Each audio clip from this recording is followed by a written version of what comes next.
Saya kira Bapak Anies ini adalah salah satu dari capres-cawapres yang berani untuk adu gagasan bersama pemuda-pemudi di Kalimantan Selatan. Ternyata beliau ini adalah satu-satunya capres yang berani untuk adu gagasan di Kalimantan Selatan. Dengan kata semoga, saya juga berharap yang lain juga seperti ini, Pak. Cuman agenda seperti ini sangat luar biasa bagi saya, karena cuman Bapak yang hari ini untuk menerima adu tantangan, adu gagasan bersama dengan mahasiswa. Oke, Pak, saya ingin sebut dulu, semua yang ada di sini, mayoritas mahasiswa yang menggunakan izin dispensasinya dari perkuliahannya hanya untuk datang ke tempat Pak Anies. Jadi jangan kecewakan kami, Pak. Bapak datang ke sini mungkin satu waktu, tapi jangan kecewakan kami rakyat Kalimantan Selatan ketika kami menginginkan aspirasi itu sampai ke Bapak. Itu, Pak. Oke. Bapak Anies ini santernya dikenal di laman-laman website dan juga dikenal di beberapa media sosial anti oligarki, kawan-kawan. Anti oligarki, paling nggak suka, dan beliau ini melawan oligarki, katanya seperti itu. Nah, Pak, kalau memang ini bukan gimmick, Pak, ini bukan gimmick dan ini bukan clickbait bahwa Bapak melawan oligarki hari ini, maka saya adalah orang pertama yang bakal mendukung dan mendorong Bapak untuk jadi presiden kalau seandainya memang benar ingin melawan oligarki. Tapi kalau seandainya Bapak tetap mengingatkan dan tetap ingin berseteru dan bersenyawa dengan para oligarki, saya orang pertama yang menentang dan menantang Bapak Anies hari ini sebagai calon presiden. Itu kawan-kawan yang perlu kita perhatikan. Pertanyaan saya seperti ini, Pak. Kita kembali lagi, mohon maaf sensitif, membahas mengenai ibu kota Nusantara. Ini yang ingin kami tanyakan, Pak, seperti itu. Jangan menggunakan bahasa yang generatif, jangan menggunakan tata kata, karena beliau ini memang si ahli kata-kata, kawan-kawan. Maka karena itu jangan gunakan bahasa yang jawaban setiap media sosial yang hari ini menawarkan untuk berbicara dengan Bapak mengenai IKN, itu selalu saja pasti jawaban Bapak bukan hanya IKN. Jangan IKN, tapi kota-kota kecil bisa menaik hingga menengah, menengah hingga besar. Jangan itu, Pak. IKN ada di Kalimantan. Saya ingin tanggapan dari Bapak, bagaimana kalau seandainya IKN ini nggak Bapak teruskan dan ada ratusan ribu hektar lahan yang sudah dikonsesi dengan izinnya dan terbengkalai begitu saja. Bagaimana tanggapan Bapak? Saya mewakili anak-anak Kalimantan hari ini karena saya orang asli Kalimantan, saya primordial hari ini. Yang kedua, apakah Bapak akan turut dan akan menginginkan atau tunduk kepada ketum partai seperti capres-capres sebelumnya? Kalau seandainya satu waktu Bapak terpilih menjadi calon presiden, apakah Bapak akan ikut turut atau menerima tunduk kepada ketum partai yang mengusung Bapak? Yang terakhir, Pak, ini menjadi masalah kami bersama, Undang-Undang ITE. Undang-Undang ITE. Akankah di 100 hari kerja Bapak akan membuka kembali pembahasan untuk mencabut Undang-Undang ITE? Karena hari ini mahasiswa kalau ingin beraspirasi, mengadvokasi dan permasalahan di Kalimantan Selatan selalu saja dicekoki. Itu, Pak, pertanyaan saya. Tolong ditanggapi, Pak. Sekian. Oke. Makasih Bung Sunir. Jadi saya menyambut baik dan bahkan saya bilang kita itu ingin agar semua yang hendak dicalonkan itu ditanya apa saja. Kenapa? Ya karena nanti ketika berada di kepemimpinan akan berhadapan dengan urusan apa saja. Jadi jangan kemudian menghindari. Ada yang bisa kita jawab, ada yang kita bisa tidak jawab. Ada yang kita memahami, ada yang kita tidak memahami. Tapi satu hal yang pasti, kita terbuka untuk dialog dan itu yang kita kerjakan. Dan saya ingin sampaikan terima kasih teman-teman mengambil apa istilahnya tadi? Izin dispensasi, ya, satu. Dan yang kedua, tadi ada pertanyaan, apakah Anda akan melawan oligarki? Tidak. Saya akan melawan ketidakadilan, itu yang akan saya lawan. Oke? Kenapa? Saya tidak mau menjadi memusuhi satu pihak. Saya tidak memusuhi siapapun. Tetapi bila Anda melakukan hal yang tidak berkeadilan, maka tugas negara adalah menghadirkan keadilan. Jadi bukan subjeknya yang harus dilawan. Yang harus dilawan itu adalah prinsip ketidakadilan. Dan kita menyaksikan ada banyak ketidakadilan hari ini.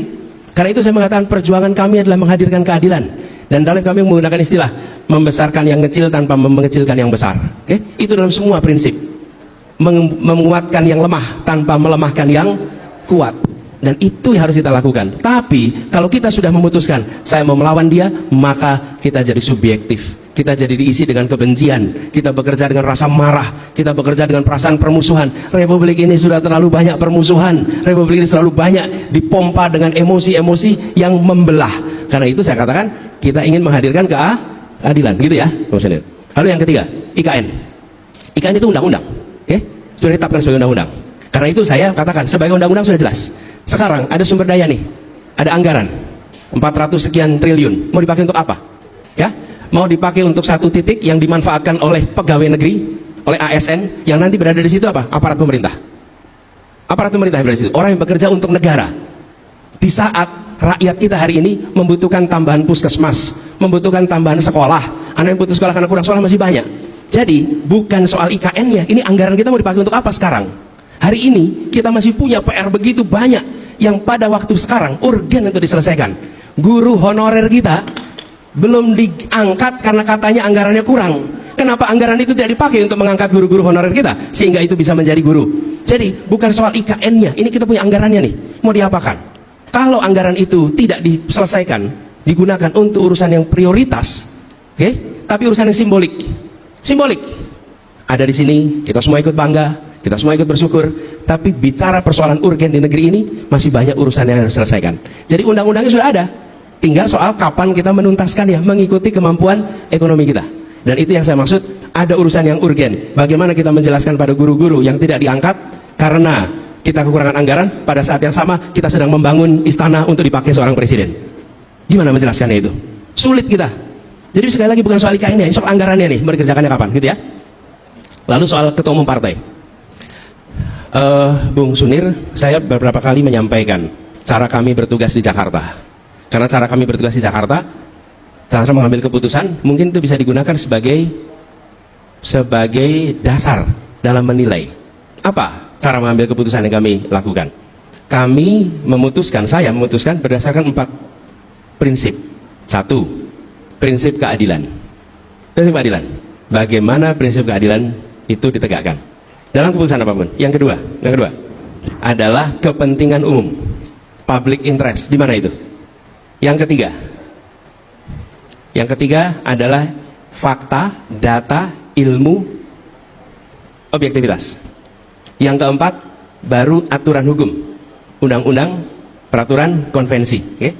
Selalu keputusan begitu. Jadi ketika mengambil keputusan mendasarkan pada 4 itu, dan hampir semua keputusan bisa dibicarakan. Sekarang malah jadi pertanyaan, kenapa a priori pada ketua partai? Kenapa kita menganggap ketua partai itu selalu menganggap kepentingannya dia kepentingan sempit? Saya beri contoh, Pak Surya Paloh, ketua partai Nasdem. Oke? Nah, kalau dia mau enak, dia nggak usah nyalonin Anies, hidupnya nyaman. Dia coba nyalonin Anies, apa yang terjadi pada dia? Apa yang terjadi pada partai Nasdem? Betul tidak? Usianya 72 tahun. Kalau dia mau nyaman, dia tinggal duduk nyaman, ikut aja. Disuruh koalisi ini ikut, disuruh koalisi itu ikut. Seperti yang lain-lain, nyaman hidupnya. Tidak ada peristiwa-peristiwa yang terjadi 1 tahun ini. Jadi jangan anggap kalau ketua partai lalu otomatis dia tidak lagi mementingkan kepentingan umum dan mementingkan kepentingan negara. Masih banyak ketua-ketua partai kita yang membawa kepentingan itu. Oke? Nah, kita harus kritis. Saya setuju dengan Anda kritis, tapi jangan a priori. Karena kalau kita a priori, maka kekritisan kita hilang. Kita hilang. Jadi jawaban saya, Bung Sunir, itu. Lalu soal undang-undang ITE. Undang-undang ITE sudah berulang kali kami sampaikan. Malah waktu itu saya bilang ini, Bung Sunir, mungkin juga pernah dengar. Masa kita mau bilang Indonesia aja Wakanda, Indonesia dibilang apa? Konoha. Itu kan karena takut gitu. Demokrasi harus memberikan rasa kemerdekaan di dalam berpendapat, dan semua aturan-aturan yang melarang itu harus ditiadakan. Terus pertanyaannya, komitmen Pak Anies apa? Komitmennya ditunjukkan di ruangan ini. Kita tidak membatasi siapa untuk bertanya apa di dalam forum yang seperti ini. Oke? Kan Bung Suri kan tidak dilarang bicara, tidak ditandain, oh yang ini nggak boleh bicara. Enggak, semua boleh. Artinya apa? Besok juga ketika bertugas akan begitu. Dan ketika saya bertugas di Jakarta, sebagai contoh, saya udah kerja 5 tahun nih. Kelihatannya caci makinya banyak waktu itu. Serangannya nggak kira-kira dan terorkestrasi. Pertanyaannya, adakah di antara mereka yang melemparkan fitnah sekalipun pernah dilaporkan ke polisi oleh Gubernur Jakarta? 0. Tidak ada, sama sekali. Kalau media menulis keliru, maka saya tidak melaporkan ke polisi. Saya akan melaporkannya ke Dewan Pers, karena itu soal kode etik pers, bukan soal kriminal. Jadi komitmen itu bukan komitmen sekarang. Dan ketika saya seumur Bung Sunir, ketika ada majalah koran di Bredel, saya termasuk yang berada di paling depan berdemonstrasi untuk memprotes pemberontakan itu, gitu ya. Oke.